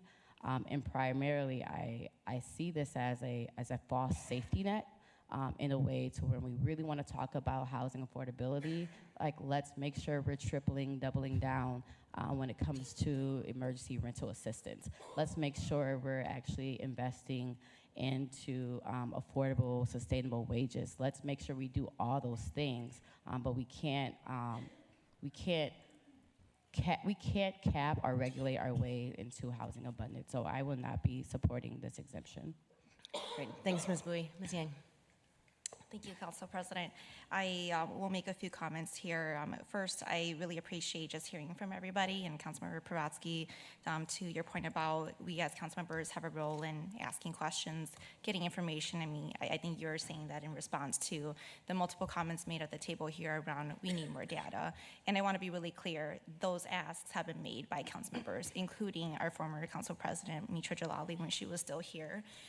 And I mentioned in my statements earlier, we've yet to see that information. And Councilmember Bowie, I'm really glad you brought up the $100K that the council secured on our own initiative for a study for rent stabilization, because we haven't been getting that data. And that's an achievement and also a win from the council here that I'm really proud of. And I also want to name that that study is something that hasn't been brought to life yet. It's still something that is being crafted right now. So part of me is, as a budget chair and also a council member, a colleague of everybody here, I'm feeling like, goodness, we should just stop wasting each other's time. If this is something that we really cared about, we need to follow through with it and actually put in the work and, make that study happen, get the information that we need, and use that as the data needed for us to make changes to policies, instead of just basing policy decisions off of rhetoric, off of fear-mongering rhetoric, especially in our communities here. And you've all heard me say the term bad policy making a couple of times today already, and I truly believe that we are in a position where we are headed that way with the rent stabilization. But I'm very supportive of that study overall and would want to make sure that we see that come into fruition. I mean, you mentioned affordable wages. I hope that you will be a supporter of the prevailing wage amendment that is being brought forward by Councilmember Kim then, because that is, Council Vice President Kim, because that is essentially what that amendment is all about. And we know that when we are supporting workers to be able to make living wages, we can support them in being able to afford rent and have a home over their head too. So those are the things I wanted to just name, and I am ready to bring this to a vote if folks are too. Great. Looks like Ms. If we can do roll call, I would appreciate that. Yeah, we'll do roll call vote. Ms. Johnson? Yes, I just want to also just share, Councilmember Bravoski, I hope that that was, your comments weren't an assumption that those things hadn't been done. If that was the case, that's highly inaccurate. And so I just want to share with you, like, I take my role as a council member very seriously, but I also take comments like that very seriously. So I just wanted to share with you how that landed with me, and also to the community, because there is not a single topic that I have not spent more time as a council member talking to my colleagues directly, each and every one of you, and the administration, and the city attorneys, and the department heads, and multiple wards. And so in a space where, like, I just wanted to name that, because when you said that, and it really came off as you were trying to remind me of my job. I'm very aware of the election certificate that I hold, and it is actually because of the conversations that I've had that I am sharing that my frustration has lied with the mere fact that in so many different ways, as the lead author of tenant protections, when I started the tenant protections journey, it was shared with me that these things had to move as a package in order to move forward. And I just wanted to share that with the community, because we have to be able to have ordinance languages separately. But I also wanted to just simply push back on that for every future comment that is made around how I should lead my role. And I'm sure that was not your intentions, but I did want to share with you how that landed and correct it for the public. Thank you so much. Thanks. Mr. Pravetsky. Yeah, Council President Naker, Councilmember Johnson, and even to Councilmember Yang, that wasn't the intention of my statement. The statement was specific to the question of when amendments get raised or are part of the conversation, and specific to the point of how many cases get suggested versus appealed. That was stated in our public meeting 5 days ago. We asked DSI and they publicly stated it. That was the nature of my immediate reaction of, these are questions we can ask, and they've been stated to the public within the last several days. And when amendments get formally proposed and shopped to each other, those are the two details I'm speaking to. Those are our responsibilities as council members, to your point, Councilmember Johnson, of if I wanted to amend this today, I would have taken it very seriously how and when I approach it. And that's why I wanted to give such direct credit to Councilmember Yang for her directly reaching out to me twice about the proposed amendment. Even within this incredibly tight timeline, she took that very seriously, and I was naming that as a point of respect. But to the point of just how amendments are brought up and whether we're allowed to or not, is up to us and how we bring them and how we work them. And then even to the department question, a member of the public, as you remember, Councilmember Johnson, a member of the public asked, how many appeal requests do we get and how many have gone through? And we got those detailed answers within 2 seconds. All right, thank you so much for the conversation. I heard the author of the amendment ask us to take a vote, so we'll do that now with a roll call. Councilmember Pravetsky? No. Yang? Aye. Bowie? No. Johnson? Aye. Jost? No. Kim? Yes. Council President Naker? No. There being 3 in favor and 4 opposed, those opposed being Pravetsky, Bowie, Jost, and Council President Naker, the amendment is not approved. We'll go now to Ms. Vice President Kim for introduction of her amendment. Yep. So we heard the testimony. I'm very appreciative of everyone that came out. Speaking of timeline and just crunchiness of process, like, we really pushed this through together to make it happen to come to the table. It's something that has been in the works for at least 2.5 years. There were moments where I felt like this could see the light of day, moments that it can't, and I really appreciate my colleagues and their assistance in making sure that all amendments could be considered at this time, kind of recognizing that this feels like kind of the one shot, the one opportunity that we're going to have to bring this forward. This work has been years in the making, for sure. The previous council and this current council, I'm really proud to be bringing it forward today. I think just to offer a small preamble, and then I'll save my comments for the discussion, but prevailing wage just really guarantees workers will receive their fair wages and benefits and serve as a strong labor protection tool. We continue to add more tools to our toolbox every single year to think about how the ways that we're protecting renters, protecting workers. And while I recognize that the timing of this and my planned absences and the appointment of new folks doesn't align all the time with scheduling. However, what I would love to urge my colleagues today is to vote based on its merits.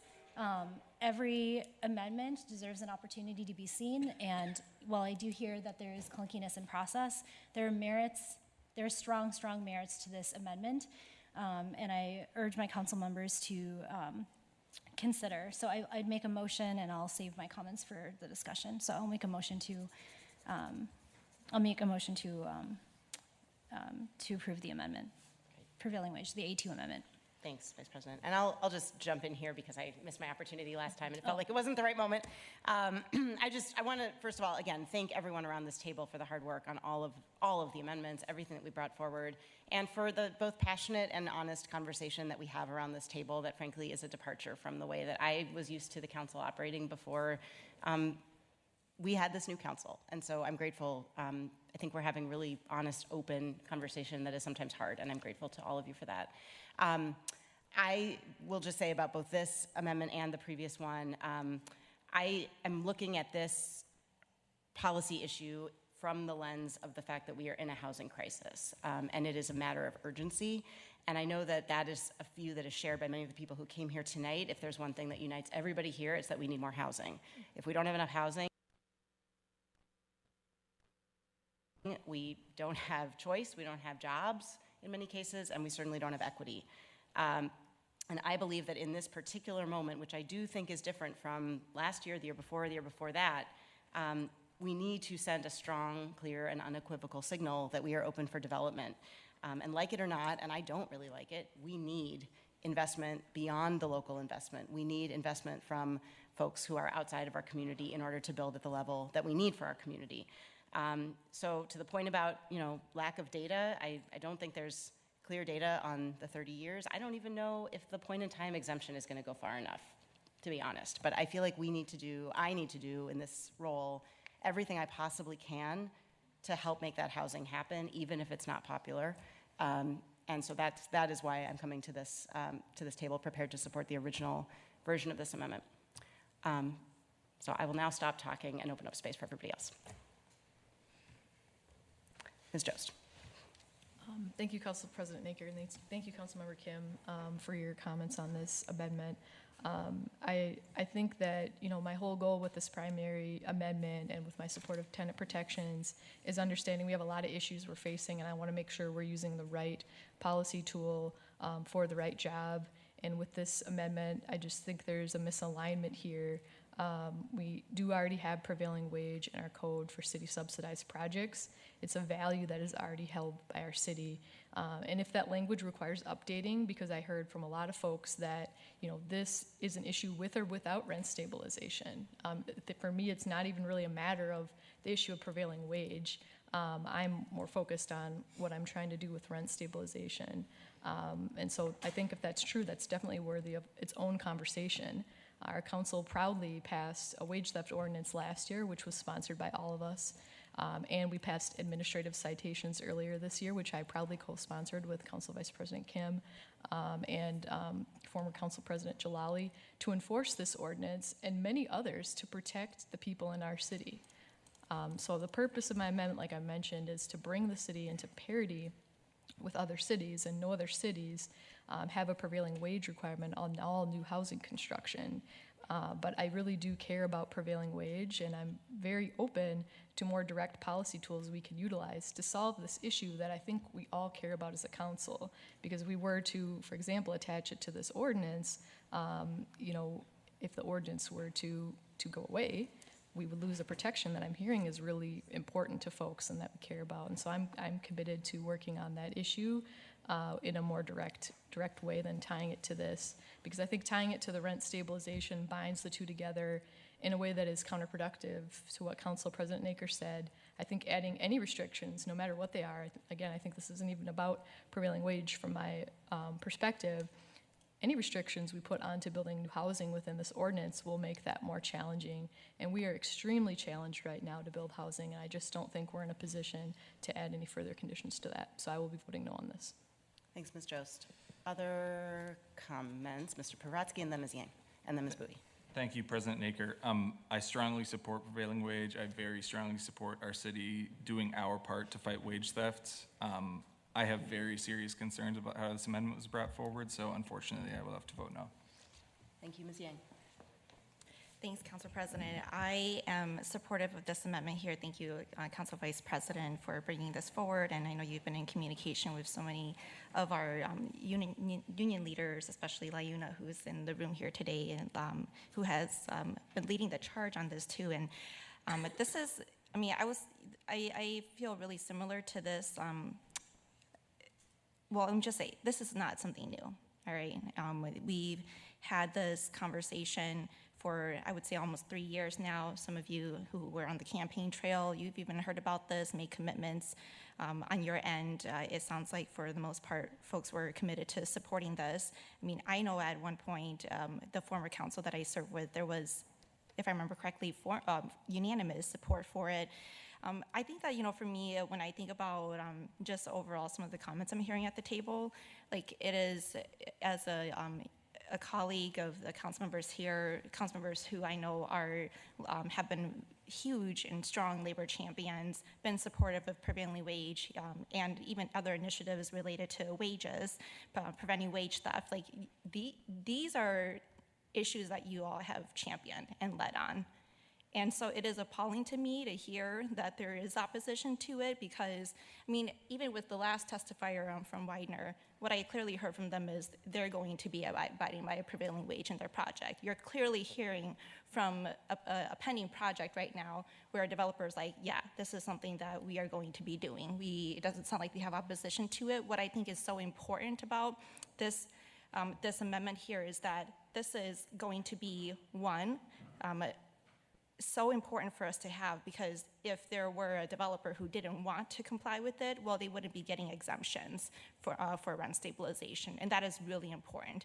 Also, too, I've been at the table here so many times where I've heard from many of you all as colleagues, we want the bad actors out of our city. We want the folks who are gonna come here, do good, be partners, and develop in our communities, and also like be collaborative. And I'm strongly in favor of that too, and have been even raising that demand and also stance that I have. And so if this is a way for us to get those bad actors out, great, I'm all for it. And for the good ones, we'll line up. We would want to do work with you.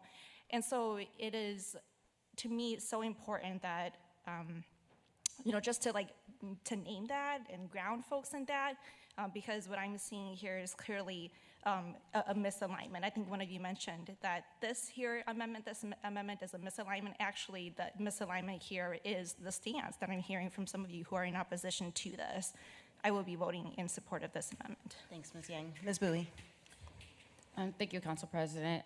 So I just want to share that, you know, I am a strong supporter of worker protections, which is why I advocated for wage theft. It actually not only was part of my platform, but I also championed at the state level for expanding the AG's office and the county attorney's office, particularly to prosecute people who do commit wage theft, and why I'm a strong proponent of strengthening our admin citations to have an equitable tool. So this is never a question around like my support and backing behind protecting workers and making sure that people do have fair wages. But what was mentioned today, like I went in today, prepared today with the goals of how we can actually increase our housing supply and how we can remove barriers to making sure we're building affordable housing at an affordable rate. This policy, how it came about, I think, you know, kind of in a way frames renters against homeowners and frames housing developers against construction workers, and I think it overly simplifies the challenges and doesn't really address the root cause of affordability. The relationships are really key, and I am so happy, particularly today, having a chance to talk with Council Vice President Kim and also some of our labor leaders briefly today around getting the rundown on this policy, having an opportunity to briefly look at the amendment. And also having a lot of questions that I, at this point, don't feel comfortable giving a full support on this amendment. I actually would need more time.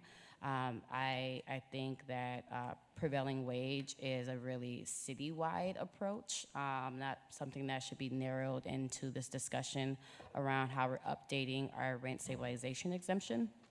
And I also appreciate not only the conversations I mentioned here, but there is conversations at the state level that I want to see, particularly around the state making a decision around arresting and charging companies that do commit wage theft, and like how that will interplay. I represent Ward 1, a very diverse, socioeconomically and racially diverse community, and there's constituency groups in my ward who are small developers and who are, who I need to talk to beforehand to ensure that this doesn't hurt our emerging developers or developers of color who, are committed to building more housing and are committed to building multifamily housing, but, wanting to make sure that this policy doesn't hinder that. I heard earlier, Councilmember Yang, you had said, hey, if people are stealing wages, line up. But, there is also an equitable way to look at that, particularly around when you are committed to building housing and the housing that we do invest into our small developers. They come back to the table asking for waivers for prevailing wages. They come back to the table asking for us to make their development more affordable. And I am someone who represents a neighborhood that takes great pride in African American communities and Hmong communities that build their homes, build their businesses, creating a legacy of building community wealth. And through this decision, I wouldn't want to hinder that. And I think this needs more time for me to talk with my communities around how we all can come together, where it's not one group versus the other, but it's all of us working together around making affordable housing more affordable to build. So I will not be supporting this amendment as of today, but I am so committed to still working with you around how we can bring forth stronger worker protections for St. Paul. Okay, thanks, Ms. Bowie. Ms. Yang. Thanks, Council President. Well, Councilor Bowie, I'm not sure who you have in mind when you're talking about small developers, but this amendment here would apply to construction that is proposing units of 12 units or more. And so I wanted to point that out because if you're thinking about developers who are building less than 12, this wouldn't be applying to them. And I'm seeing where the votes are landing for this, and I'll just say generally, I'm very disappointed. I really expected better because this is something that I don't even see as controversial. What I generally want to say is that I think that we are going the wrong direction when it comes to rent stabilization. I mean, there's so many other issues that I could be bringing up around why, around like what I have even been hearing about housing in our city here and what makes building housing very difficult. I've talked to you all at the HRA table, our Housing and Redevelopment Authority table, about how many complaints I get from developers about why is the permitting process so difficult in our city? Why does it take so long for me to get an inspection for something that is so simple? The thing is that we have flaws in our system right now that need to be addressed, and we're scapegoating rent stabilization. We're scapegoating prevailing wage as a way to not advance and actually confronting the issues that we have in our system right now. We're not moving nearly quick enough to be able to address these issues. And seeing where the votes are landing, I hope that we will all make a commitment to really driving the conversations on that, be leaders in the space there, and actually discuss these things, find a resolve for it. Because I tell you what, I don't think that after this, we will be seeing the results that you all are hoping to see, especially those of my colleagues, those of you who have been opposing the amendments brought forward by Council Vice President and I. Thank you, Ms. Yang. Any further discussion? Ms. Johnson. Yeah, I know I shared last time too. This overall, I'll be voting in support of the prevailing wage amendment, but I wanted to take the time to also thank LiUNA and building trades and all of the union partners that talked to us about prevailing wage on this aspect, because while we have been talking about the rent stabilization's new construction exemption, and while we have been talking about rent stabilization, I do see this amendment as separate from previous amendment.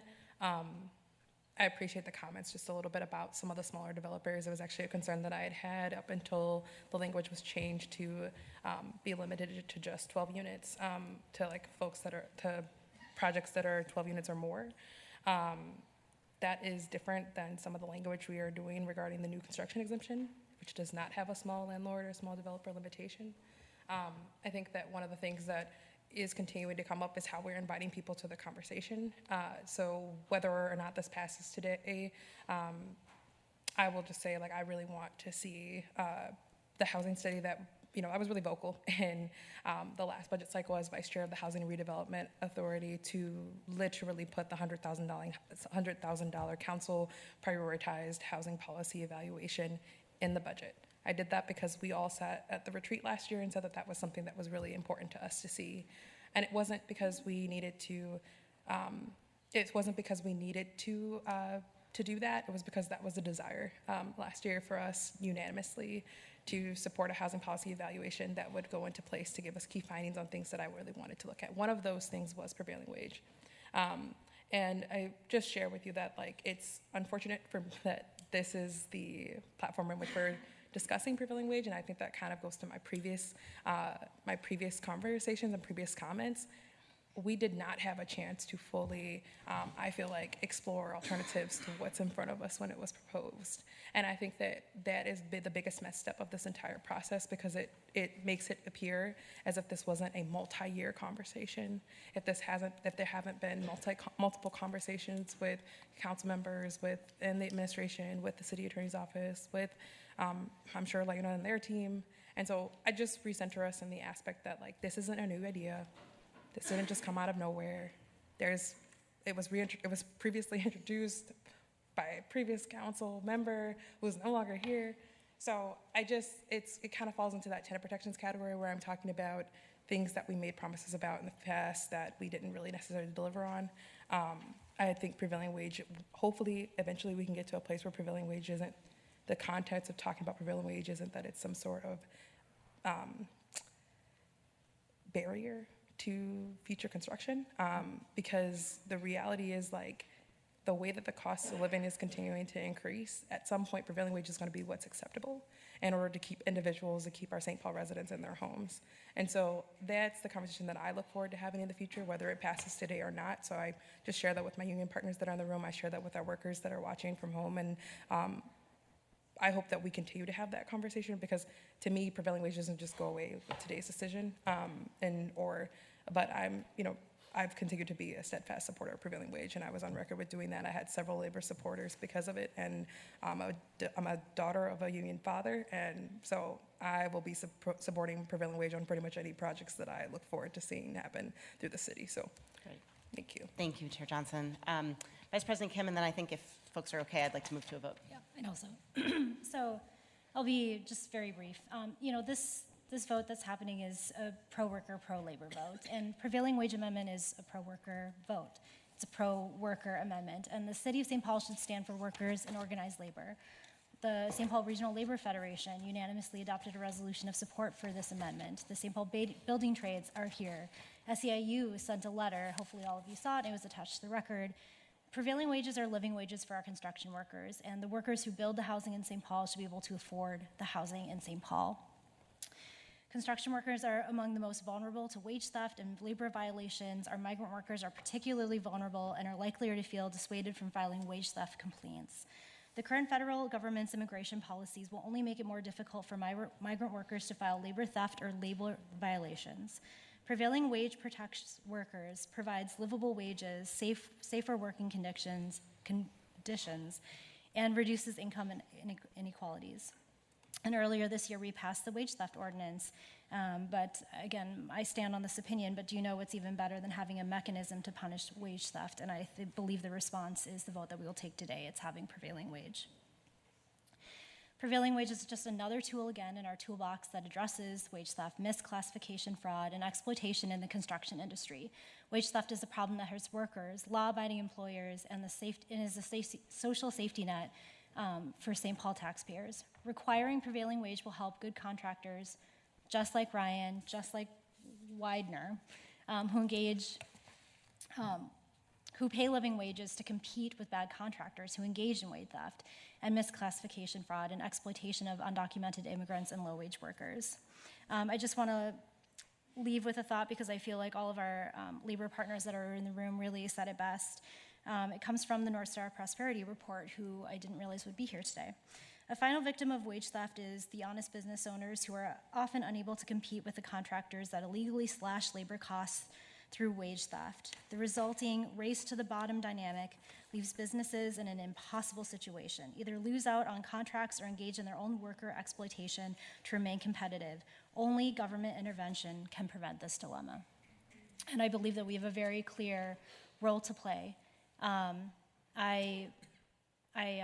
that, I'd like to move approval, and I'd like a roll call vote, please. Thank you, Vice President, and thank you again for your leadership in bringing this forward. Roll call vote, please. Pravatsky? No. Yang? Aye. Bowie? No. Johnson? Aye. Jost? No. Kim? Yes. Council President Naker? No. 3 in favor and 4 opposed. Those being opposed being Pravatsky, Bowie, Jost, and Council President Naker. The A2 amendment is not approved. All right, and that brings us to the end of the amendments that are being offered. It leaves us with the ordinance in its original form. I would look to Ms. Jost as the chief author for any brief comments, and we can take a vote. Thank you, Council President Naker. Thank you, everyone. Thank you, everyone that's still here. I would just like to close by just a bigger statement about the rent stabilization ordinance, and really what we actually started our day with from the Fair Housing Resolution. We know that we need to build 10,000 homes to meet the need in our city. We know that we're not doing that. We need housing that's affordable. We need housing that's high quality. We need housing that is stable. St. Paul residents deserve that, and those are shared values that I heard during the public hearing from folks that were for or against rent stabilization. It's what I've been hearing for the last several years that we've been having this conversation. We have too many empty spaces in our city. At Highland Bridge, United Village, the Heights, Sears, now West Rock, downtown, and everywhere in between, of all different sizes. And it's going to take a significant amount of work to restore these now vacant spaces, and that work is not currently happening, and this has to change, and I believe our city must act with urgency. And our housing crisis needs to be attacked from all angles. Tenants deserve protections. Housing must be built to meet that need, and the increasing cost of property taxes for our residents needs to be addressed. And we can tackle all of those problems, and today we're going to do exactly that. In 2022, as I mentioned before, our council thought the 20-year exemption to our rent stabilization ordinance would be enough to allow developers to continue their work of building homes in our community. And there has been significant study on this issue, including comparisons to other cities near and far. And while we may not have all of the information that we would like to parse the impacts of all the barriers to build, I believe we have enough data and the data that matters. And that's what we have been seeing. That's what we've seen has been happening in our city over time. The burdens of the COVID pandemic and increased construction costs, high interest rates, an empty downtown, Highland Bridge, which promised almost 4,000 units of housing, has been stalled for 4 years, have revealed that the 20-year exemption is not enough. We need to build homes, and we need to be ready to build when the market improves, when interest rates drop. We do not want to miss those opportunities when they come. And this amendment is a response to what we have heard is a barrier to building that will allow builders to continue their work. With this amendment, we are leveling the playing field in surrounding cities to entice development. Ward 3 constituents have made themselves abundantly clear to me where their priorities lie with the original election in 2021 and with many conversations that I've had with them over the years. People in Ward 3 disagree on a lot of different things, but they agree on a few things. They want to see Highland Bridge get built, and they want their property taxes to go down. They believe this is the change that will help make that possible. And my constituents, and I think other constituents across the city, really care about those core values of building more housing and more predictable property taxes for their future. Throughout this process, I've remained focused on the outcomes of this change for residents across our city. The 2004 date aligns with our current 20-year exemption. Buildings protected now will be protected tomorrow. A vast majority of the tenants in the city of St. Paul will retain rent stabilization decades into the future. Investors will no longer have a reason to balk at projects in our city. We will build Highland Bridge, we will build United Village, the Heights, and as I mentioned, everything in between. We will restore downtown as our economic engine, and we will begin to close this 10,000 unit gap. We will create more jobs by putting hundreds of folks to work for years to come. We will stabilize our tax base, not by cutting services, but by expanding our tax base and welcoming more shoulders to carry the burden. Our housing crisis has gotten worse, not better. The decision before us is if we are going to accept the status quo or not. We cannot stay in our current course, and as a city, we cannot afford to do that. Our situation has reached a critical point, and it demands action. So we must act now, and I'll be calling on my colleagues to vote yes on this today. Great. Thank you, Ms. Jost. Any other discussion before we take a vote? Ms. Yang, and then Vice President Kim. Thanks, Council President. I will be voting no on this. I am still extremely heated from our Housing and Redevelopment Authority meeting that we had today. I know next week there's going to be a proposal coming in front of us around changes to the agreements for Highland Bridge. To me, this is not just about Highland Bridge. It's about not just even about development, but it's about policies that make sense, that are informed by community, that also are informed by data too, and just really are at the heart of it. Equity is what is centered, and to me that's really important as somebody who is dedicated to fighting poverty, as somebody who grew up in poverty myself too. I just want to name that, when I think back to the HRA meeting today, I hope that it is an issue and that it is problematic too to the rest of you, that these agreements coming before us were already crafted in a way, in a scenario where we approved the amendment brought forward by you today, Councilmember Jost.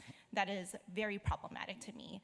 And I hope that the rest of my colleagues, that whenever we see ourselves in a situation like that, we ask questions. We also pause and press on the brakes and say, is this even something that we want to continue doing? Do we want to continue operating this way, where we as a council, we are leaders here at the table to lead in partnership with, not only with departments, with the mayor's office, with our community members? Do we want to continue doing that, where it pretty much seems like the council here is in a place where we don't have a voice. We are here rubber stamping things that come in front of us, because when I look at the amendments when I look at the proposals that are going to be coming before us next Wednesday, I clearly do not see a council voice and a council representation in that. And so I wanted to add that to my statements here, really, because I think that what is really difficult is in a situation like that, where those agreements were crafted that way, it really puts council members in a position where we are already very cornered, where we are almost forced, I would say, yes, forced to operate from a place of scarcity, where even if our colleagues were bringing forward amendments, there's already this decision made prior to on, no, I'm not open to amendments, or I'm not supportive of it because here's what is at stake. Well, what is problematic to me is that we have never even had that conversation, not in public, not even in private either, about the options that are on the table for us, nor really stepping into our roles as leaders in the city here. And again, I hope that we all do better. Thanks, Ms. Yang. Vice President. I'll be brief, and unusually so I have written comments. Again, I just want to bring us back to the conversation that I wish we were having, but around what voters passed in terms of the rent stabilization ordinance. And their mandate for the city was very clear. Housing costs were unsustainable, and they remain so today. In a city where half of the residents are renters and largely working class, more and more families are becoming cost burdened. There's no evidence or guarantee that permanently exempting new construction will lead to more development or even lead to more affordable housing, as was reported by the Alliance, whose mission is to create a more just world, and they gave us a lot of data. I'm saddened because renters are again being marginalized. We are witnessing Congress and the federal government's threat to millions of working class families by defunding critical programs like Medicaid, Section 8 vouchers, and Social Security benefits. Housing is a human right in St. Paul, and it's time to stand with renters, working class families, and ensure that families can actually live and afford to be here. Thank you, Vice President. Any other comments, Mr. Pravetsky? Thank you, President Naker. Thank you to Councilmember Jost and to all the city staff who have helped shepherd this conversation. As everyone can see, any policy of this kind is complicated and stressful to work on. I appreciate all that's gone into it. I continue to be frustrated at how this topic is discussed, the lack of nuance we bring into discussions around rent stabilization in general. It's clear to me that this policy impacts development in our city. It's also clear that the rise and fall of development over time is impacted by many, many other factors, like global financial markets, interest rates, even other elements we ourselves control as a city, like the zoning code and the basic way we review building permits. I don't expect this vote today to magically unlock development on all our vacant lots overnight. I don't expect it to, on its own, spur the redevelopment of every site downtown or even in my ward. And I don't expect it to make up for the uncertainty brought by the national chaos we are currently experiencing. But at some point, when the conditions from all those factors are right, we will have the chance to add many more desperately needed homes in my ward and across St. Paul. And I do believe this change today will play a small part in ensuring we're able to add those homes, those neighbors, and the neighborhood vibrancy they bring with them. If we continue to also improve our zoning code, our permit review processes, and the way we engage the community in those development conversations. This is a difficult issue. I don't believe any of the options discussed today are perfect. I'd prefer we were talking about investing our public dollars in social housing, updating our zoning code to dramatically increase the ability to add homes and businesses to all of our wards, and spurring neighborhood vibrancy by giving folks easier ways to move throughout our neighborhoods. But if we're going to add the urgently needed homes and investment, and because we are also adding much needed tenant protections today, I believe this change makes sense, and I desperately want our city to move beyond this year after year fight when there are so many other strategies we need to be proactively pursuing. I'll be voting yes. Thanks, Mr. Pravetsky. And I just want to say to that point and to those that others have made, we can do more than one thing. I think there have been a number of issues raised tonight with which I completely agree. The many issues within our own permitting processes, the need for the housing study of rent stabilization, the need to think about innovative models like social housing. I mean, all of those things are things that we have talked about and can do and are going to do. So I just want to make sure that this one vote doesn't preclude all of those other things as well. I think Ms. Johnson, then Ms. Bowie, and then we will move to a vote. Okay, thank you. I just wanted to share, from the jump of the conversation, I've had many conversations with each of my colleagues and with the community members about it, and I just want to share a space of really just sharing with you all that I definitely understand kind of where folks are landing and some of the rationale as to why. I hear very strongly where folks are looking, and I've spent more time just kind of listening as folks were speaking, and there's a lot of things in it that I agree with. One of the unique places that I get to be in this situation is really being able to be intentional about uplifting the voice of my ward at this time.